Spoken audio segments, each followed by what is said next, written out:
নলতলী গাঁৱত ঐতিহ্যমণ্ডিতভাৱে আমাৰ ইয়াত ভাওনা আৰু ৰাস পৰম্পৰাগতভাৱে আমি পাতি অহা হৈছে।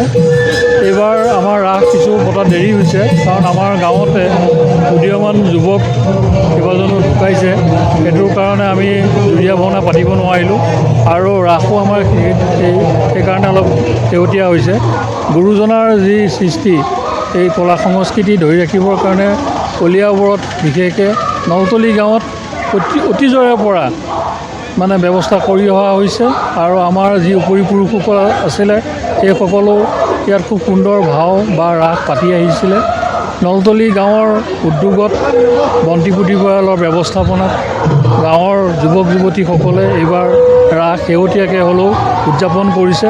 ইয়াত জাতি বৰ্ণ ধৰ্ম নিৰ্বিশেষে সকলো ৰাইজে ইয়াত আহি উপস্থিত হৈছে আৰু ডেকা গাভৰু সকলোৱে আহি পেলাই ইয়াত সহযোগ কৰিছে আৰু এতিয়া ইতিমধ্যে ৰাস ইয়াত চলি আছে আৰু বিশেষ মানুহ ইয়াত কৰিব হৈছে আৰু সকলো যুৱক যুৱতীয়ে খুব সুন্দৰ অভিনয় কৰিছে আৰু যি উঠি অহা প্ৰজন্ম গুৰুজনাৰ যি কলা সংস্কৃতি, সেই কলা সংস্কৃতিখনক ধৰি ৰাখিবৰ কাৰণে বা আগুৱাই নিবৰ কাৰণে এই প্ৰচেষ্টা অব্যাহত থাকিব আৰু আছে আৰু ভৱিষ্যতলৈ থাকিব, কাৰণ যুৱক যুৱতীসকলৰ যি আগ্ৰহ, এই আগ্ৰহে আমাক আপ্লুত কৰিছে আৰু আমি সকলোৱে সেইকাৰণে আমি আগবাঢ়ি আহিছোঁ আৰু ইতিমধ্যে ৰাস আমাৰ বৰ সুন্দৰভাৱে উদযাপন হৈ গৈছে।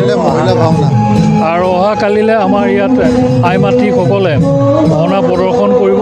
আই মাতৃসকলে যে আমাৰ গুৰুজনাৰ যি নাট, এই নাট ক্ষেত্ৰবাহু বধ তেখেতসকলে ইয়াত মঞ্চস্থ কৰিব আৰু খুব সুন্দৰ অখৰা আই মাতৃসকলে কৰি আহিছে। গতিকে নিশ্চিতভাৱে অহাকালিলৈও আমাৰ ইয়াত ভাওনা ভাল হ'ব আৰু আমাৰ দাঁতিকাষৰীয়া গাঁও অনুসৰি কলীয়াবৰৰ আমি ৰাইজৰ সঁহাৰি পাম।